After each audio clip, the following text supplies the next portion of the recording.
Orasyon upang iwasan ka ng mga espiritong ligaw. O kataas-taasang Diyos, kanlungan ng aking kaluluwa, ilayo mo ako sa mga espiritong ligaw na gumagala sa dilim. Balutin mo ng iyong banal na liwanag upang wala ni anino makalapit sa akin. Ang bawat hakbang ko'y iyong bantayan. Ang aking katawan at diwa ay iyong gawing kuta ng kaligtasan. Sa kapangyarihan ng iyong pangalan, ng lahat ng espiritong ligaw ay tumalima at lumayo. Sa ngalan ng Ama, ng Anak at ng Espiritu Santo.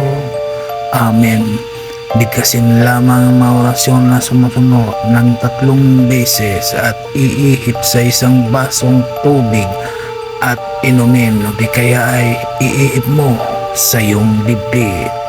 Sator Aripo Timito Pirarotas Driberum Verbum Spirito, Driberum Verbum Spirito, Driberum Verbum Spirito. Amen. Gawin ito araw-araw hanggang sa iwasan ka ng mga espiritong ligaw. Maraming salamat sa mga tao na naniniwala at tumangkilik sa mga binahagi kong kaalaman.